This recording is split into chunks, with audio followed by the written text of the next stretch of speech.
Hallelujah, praise the Lord. और सबको जय मसीह की। खुदाबंद का शुक्र है, उसकी महिमा है कि उसने आज फिर हमें जिंदा रखा, संभाल कर रखा। आज का दिन हमारी जिंदगी में दिया। हम परमेश्वर के शुक्रगुजार हैं। तो आए मेरे प्रियजनों, हम परमेश्वर की हजूरी में अपने आप को नम्र करें, उसे सजदा करें। ऐ जीवती महान पिता यीशु, हम आपका धन्यवाद करते हैं। पिता तू महान है, दयावान है। पिता आप ही की ही दया प्रभु जी हम पर बनी हुई है। आपका अनुग्रह पिता हम पर है प्रभु जी, और आपका आत्मा ही प्रभु हम पर है मेरे महान पिता।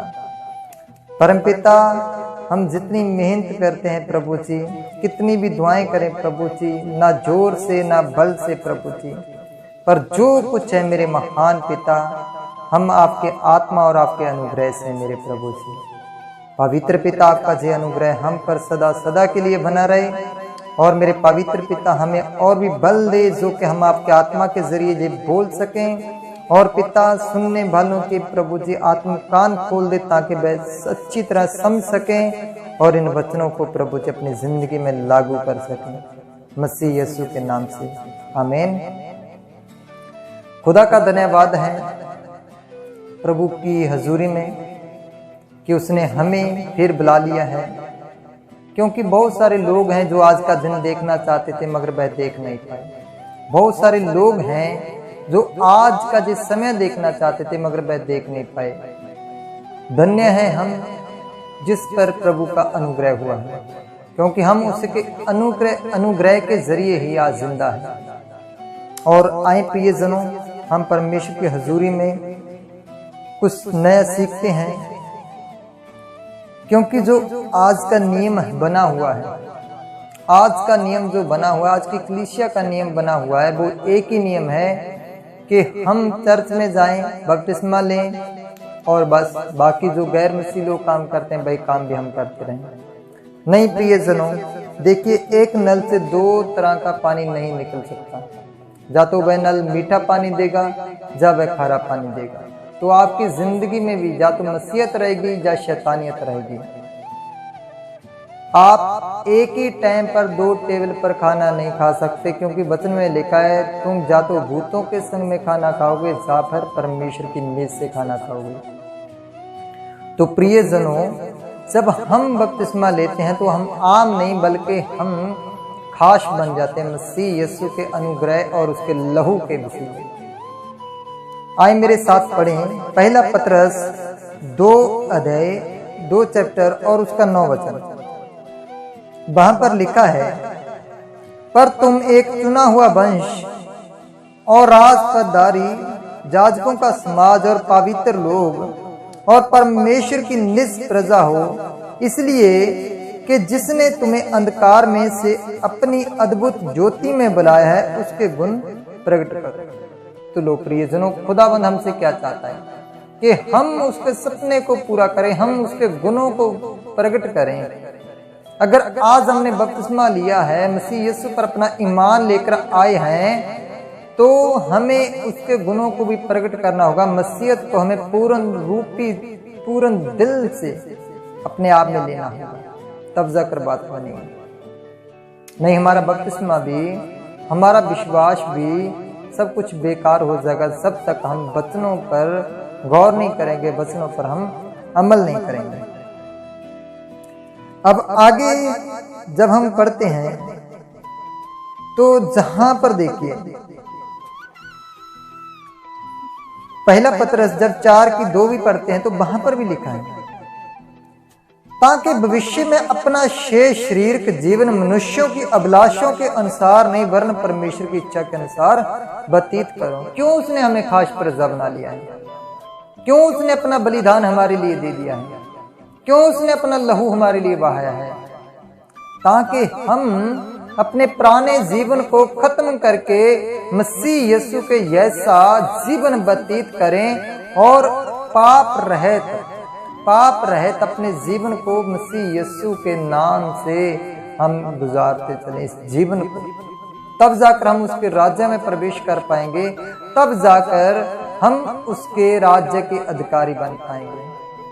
अगर हमने आज बपतिस्मा भी लिया है, अगर हम आज प्रार्थनाएं भी करते हैं और रात को हमारा मोबाइल 12-12 बजे पर चैट पर चलता है और आज भी हम टिकटॉक पर वीडियो बनाते हैं और गंदे गानों पर आज नाचते हैं, अगर आज भी गंदे गाने या बुरी नीयत हमारे मन से निकलती है तो हमारा बपतिस्मा भी बेकार है और हमारा विश्वास भी बेकार है। क्योंकि यीशु मसीह का भी फर्स्ट प्रचार यही था, मन फिराओ क्योंकि स्वर्ग का राज निकट है। अब समय नहीं है, अब समय बहुत ही कम बचा है क्योंकि स्वर्ग का राज सच में बहुत ज्यादा निकट है। समय आन पहुंचा है, हम अंत के दिनों में हैं। पता नहीं कब यीशु मसीह का आगमन हो जाए, वो कोई रात नहीं जानता, कोई दिन नहीं जानता, मगर जो लक्षण जो आज कल का माहौल हम देख रहे हैं, हम अंदाजा लगा सकते हैं कि हम अंत के दिनों में हैं। लड़ाइयों पर लड़ाइयां हैं, कौम कौम पर, पातशाही पर चढ़ाई करने को है। हर कोई बोलता है कि जे धर्म छोटा है, जे धर्म छोड़ो, जे धर्म के नाम पर कितने फसाद हो रहे हैं। प्रियजन, अपने आप को संभालें, इस दुनिया की अभिलाषों से अपने आप को बाहर निकालें। पढ़ें आगे मेरे साथ रोमियो की पत्री खोलें। रोमियो की पत्री 6 अध्याय 1 से लेकर हम 7 तक पढ़ते हैं। तो हम क्या कहें, क्या हम पाप करते रहें कि अनुग्रह बहुत हो? देखिए, मसीह हमारे लिए मर गए जब हम पापी ही थे, मगर जब वो हमारे लिए मर गया है, हमने उसके नाम पर बपतिस्मा ले लिया है, हमने तौबा कर ली है, हम पर अनुग्रह हो गया है। क्योंकि वचन में लिखा है ना कि जहां पर जितना बड़ा पाप है वहां पर उतना बड़ा अनुग्रह हुआ है। क्या अब हम और भी पाप करते जाएं कि अनुग्रह और हो? नहीं होगा। अगर हमने जानबूझकर पाप करने हैं, अगर हम जानबूझकर पाप करते जाएंगे तो अनुग्रह नहीं होगा, बल्कि परमेश्वर का क्रोध होगा। आगे पढ़ें। कदापि नहीं। तो हम क्या कहें, क्या हम पाप करते रहें कि अनुग्रह वो? तो नहीं, ऐसा नहीं करना है। हम जब पाप के लिए मर गए तो फिर आगे को हम इसमें कैसे जीवन बिताएंगे? आप बताइए। अगर एक मनुष्य पृथ्वी को छोड़कर चला जाता है, वह मर गया, उसकी कोई इच्छा रहेगी क्या? क्या वो कहेगा मुझे सूट बूट पहनना है, मुझे मेकअप करना है, मुझे चश्मे लगाने हैं, मुझे ये गाड़ी चाहिए? क्योंकि मरे हुए आदमी को कोई इच्छा नहीं होगी, वो तो मिट्टी है। उसे कितना भी काटो, कितना भी कलाड़ी से मारो, कितना भी कुछ भी करो, उसे ना तो कुछ पता चलेगा, क्योंकि वह तो मर गया है। अपने आप को ऐसा बनाना होगा मसीहत में। जे मैं नहीं कह रहा हूँ, जे पवित्र शास्त्र कह रहा है, पवित्र वचन कह रहा है। आगे पढ़े। क्या तुम नहीं जानते कि हम सब जितनों ने मसीह यीशु का बपतिस्मा लिया है तो उसकी मृत्यु का बपतिस्मा लिया, इसलिए उस मृत्यु का बपतिस्मा पाने से हम उसके साथ गाड़े गए, हम उसके साथ मर गए। जैसे वो कब्र में रखा गया, हम पानी में चले गए तो मर गए। क्योंकि पानी में जाने के बाद ना तो इंसान को कुछ दिखता है और ना ही कुछ सुनता है, ना ही वो बोल सकता है। तो एक तरफ से हम मर गए, उसके साथ गाड़े गए। जब हम मर गए हैं, जब हम बाहर आए तो क्या हुआ? जैसे यीशु मसीह कब्र से तीसरे दिन बाहर आया, जब हम भी पानी में से बाहर आए तब क्या हुआ? हम पवित्र आत्मा पाए, हम नया जीवन पाए। इसलिए उस मृत्यु का बपतिस्मा पाने से हम उसके साथ गाड़े गए, ताकि जैसे मसीह पिता की महिमा के द्वारा मरे हुए में से जिलाया गया, वैसे ही हम भी नए जीवन के अनुसार चाल चलें। क्योंकि यदि हम उसकी मृत्यु की समानता में उसके साथ जुट गए हैं तो निश्चय उसके जी उठने की समानता में भी जुट जाएंगे। क्योंकि अगर हमारा बपतिस्मा लेने से हम मसीह के साथ जोड़े जा चुके हैं, मसीह के साथ हमारा गठबंधन हो चुका है, तो अब जब मुर्दों की क़यामत होगी, जब लास्ट दिन होगा ना, तब हम भी उसके साथ, बेशक हम मर जाएं, सो जाएं, उसके साथ हम जिवाए जाएंगे। हालेलुया। क्योंकि हम जानते हैं कि हमारा पुराना मनुष्य, जो हमारा पुराना जीवन था, उसके साथ उसकी क्रूस पर चढ़ाया गया। जब हमने मसीह को कबूल किया तब हमारी सारी इच्छाएं, सारी कामनाएं उसके साथ सलीब पर चढ़ाई गई है। तो प्रिय जनों, आज भी उस शारीरिक कामना के पीछे मत चलें कि हाँ मेरे भी कोई गर्लफ्रेंड हो, मेरा भी कोई बॉयफ्रेंड हो, मैं भी उसके साथ कॉफी पर जाऊं, मैं भी उसे लेक पर लेकर चलूं, मैं भी उसके ढेरों सारी बातें करूं और उस पर चैट करूं, उससे बातें करूं। नहीं प्रिय जनों, हमारा जीवन वैसा नहीं है। खुदा ने हमें ऐसे कामों के लिए नहीं बुलाया है, उसने हमें मरने के लिए बुलाया है कि अपने आप को, अपनी इच्छाओं को मारो और मसीहत में चलो, ताकि आपको जिंदगी का मुक्त मिल जाए। हालेलुया।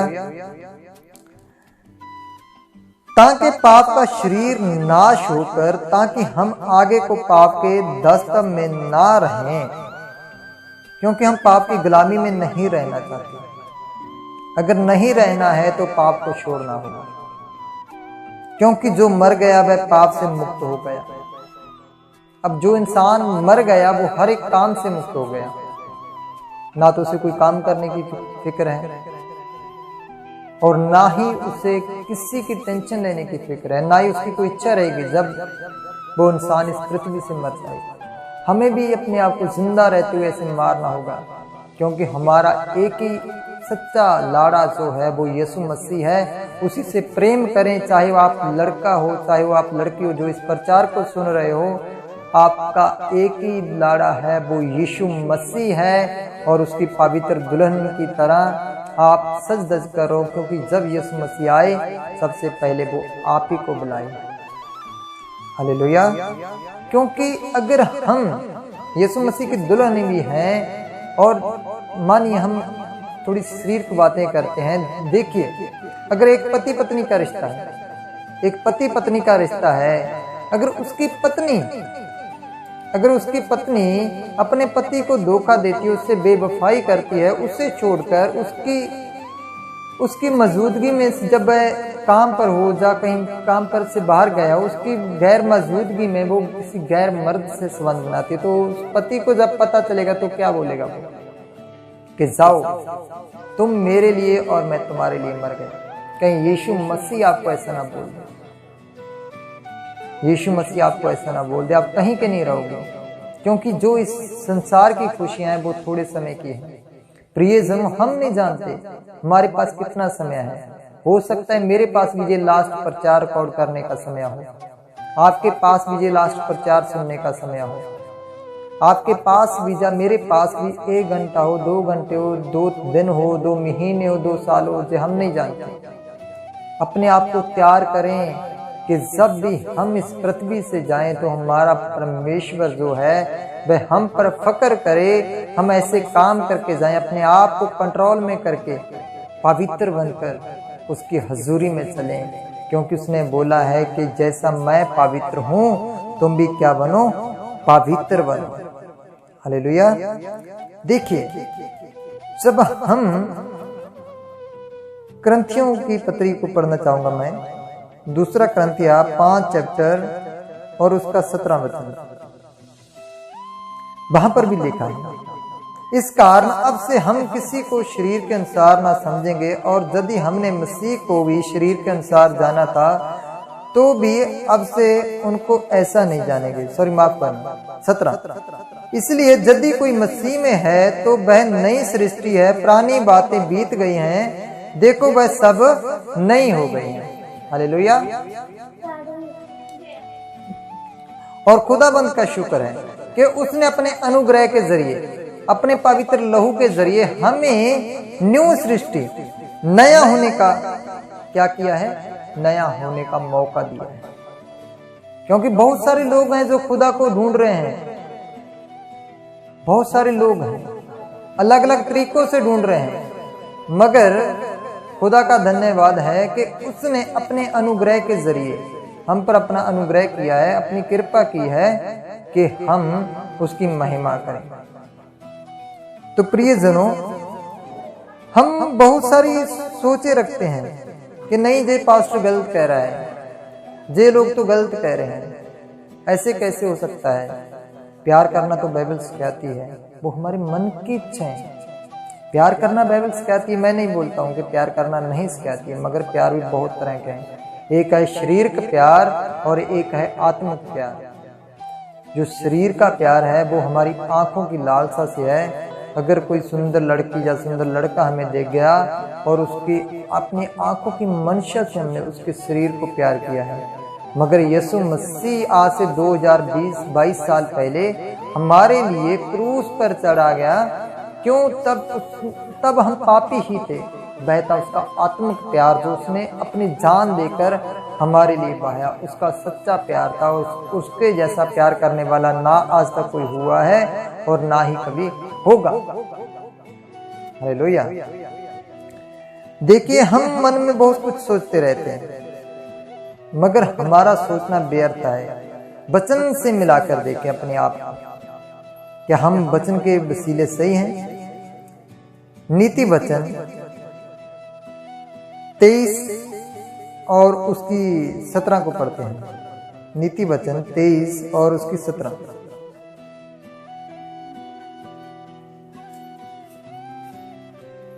तो पापियों के विषय में मन में डाना करना, अपने मन में ऐसी चाह मत रखना कि जो तेरा मन है वो पापियों की रीस करे। मानिए आपका फ्रेंड है, वो शराब पीने जाता है, वो जुआ खेलता है, वो और भी बहुत सारी गलत आदतें अपने मन में लेके चलता है। आप एक रूममेट हो, अगर आपका फ्रेंड है दिन रात फोन पर बिजी रहता है, आपका मन भी ऐसा ना करे कि हाँ मेरा भी फोन ऐसे ही चले, मैं भी उसके जैसे शराब पीने जाऊं। क्योंकि मन पर काबू करना वचन में भी लिखा है, तो अपने मन की राखी कर, अपने मन की रखवाली कर। और यही वचन हमें सिखा रहा है, तू दिन भर यहोवा का भय मानते रहे।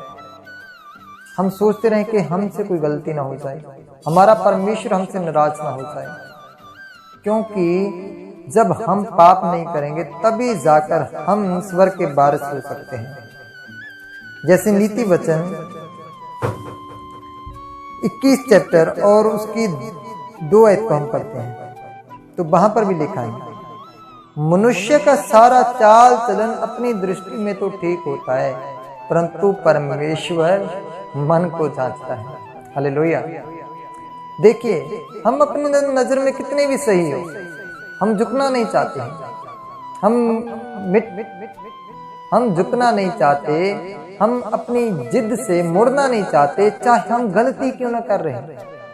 और समझाने वाले ही बहुत हो, हम उनकी ताड़नाओं को भी क्या कर देते हैं, रद्द कर देते हैं। और उन ताड़नाओं को रद्द करते ही क्या करते हैं, हम ये तो गलत बोल रहे हैं भाई, ये तो बकवास है। क्योंकि जो मनुष्य वचन पर अपना मन लगाता है, जो मनुष्य वचन पर अपना मन लगाता है, वह मनुष्य की आयु लंबी होगी, क्योंकि खुदाबंद अपने राज्य में उसे जगह देगी। और जो लोग वचन को तोड़ देते हैं, वचन को नहीं मानते, जो झुकना नहीं चाहते हैं, जो वचन को छोड़ देते हैं, उन्होंने मौत पर अपना मन लगा लिया है। प्रियजनों, मैं मानता हूं कि आपका प्यार जो है, आपकी शरीर का अभिलाषें जो हैं, वो आपको शरीर में रहते हुए खुशी दे सकते हैं, मगर आपकी आत्मा को जो पीड़ा सहनी पड़ जाएगी उसका आप अंदाजा नहीं लगा सकते हैं। पढ़ें पवित्र बाइबल को, जाने पवित्र बाइबल से कि खुदा क्या चाहता है आपसे। जब हम उपदेश की लास्ट वचन पढ़ेंगे, हम ज्यादा लंबा नहीं प्रचार लेके चलेंगे। उपदेश की किताब, हिंदी में सबोपदेश कहते हैं उसे, 12 चैप्टर और उसका 1 वचन। वहां पर हमें वचन सिखा रहा है, अपनी जवानी के दिनों में अपने सृजनहार को समर्न रख। क्या कह रहा है वचन? जब तू जवान है, अपनी जवानी के दिनों में, क्योंकि जो गलतियां अक्सर होती हैं वो जवानी में ही होती हैं। जब इंसान जंग रहते ही इंसान ज्यादा गलतियां करता है। तो उन दिनों में अगर परमेश्वर को याद रखेगा तो परमेश्वर का अनुग्रह तुझ पर और तेरी आने वाली नस्लों पर बना रहेगा। हालेलुया। इससे पहले के विपत्ति के दिन और वह वर्ष आए जिसमें तू कहे कि मेरा मन इनमें अब नहीं लगता। तो बताएं, वचन कह रहा है कि जवानी के दिनों में जब तू ऐसी गलती करे और उस दिनों के बाद तेरी जिंदगी में इतने बड़े बड़े दुख झमेले आए और तू बोले कि मेरा मन अब इन जिंदगी में नहीं लगता है, तो प्रिय सन सीरियस हो जाओ, अपनी जिंदगी को भी सीरियस कर लो, क्योंकि समय बहुत ही ज्यादा कम है। आमद के दिन बहुत ही ज्यादा नजदीक आन पहुंचे हैं। जितना हो सके वचन को खा लें, जितना हो सके वचन को पकड़ कर रखें, कस कर पकड़ें। अपनी जिंदगी में जो भी गलतियां हैं, जो कमियां हैं, वो खुदाबंद के आगे रखें, परमेश्वर के आगे रखें। और जिंदा खुदा दया से भरा हुआ परमेश्वर है। तो प्रिय जनों, एक वचन मैं और पढ़ना चाहता हूं, इस 12 की 14 वहां पर लिखा है, चाहे हम कुछ भी छुप कर भी क्यों ना काम करें, कोई किसी को पता ना चले, चाहे हम नीचे पताल में चले जाएं, गहराई में चले जाएं, अंधेरे में चले जाएं, आकाशों में चले जाएं, वहां पर भी गलत काम करेंगे तो खुदा की नजर वहां पर भी पहुंचेगी। ये बात मेरी तुम याद रखना। पढ़े इस वचन को, क्योंकि परमेश्वर सब कामों और सब गुप्त बातों का, चाहे वह भली हो या बुरी, न्याय करेगा। हालेलुया। देखिए, जो हम अपनी जवानी में करते हैं, गलतियां करते हैं, चाहे वो अच्छी बातें हों चाहे वो बुरी बातें हों, परमेश्वर उसी के हिसाब से हमारा न्याय करेगा, क्योंकि वह जल्द आने वाला है। वो हर एक की करने का फल जैसा उसने करा है उसका फल यीशु मसीह के हाथों में है, और यीशु मसीह उसी फल के अनुसार उसे फल देगा।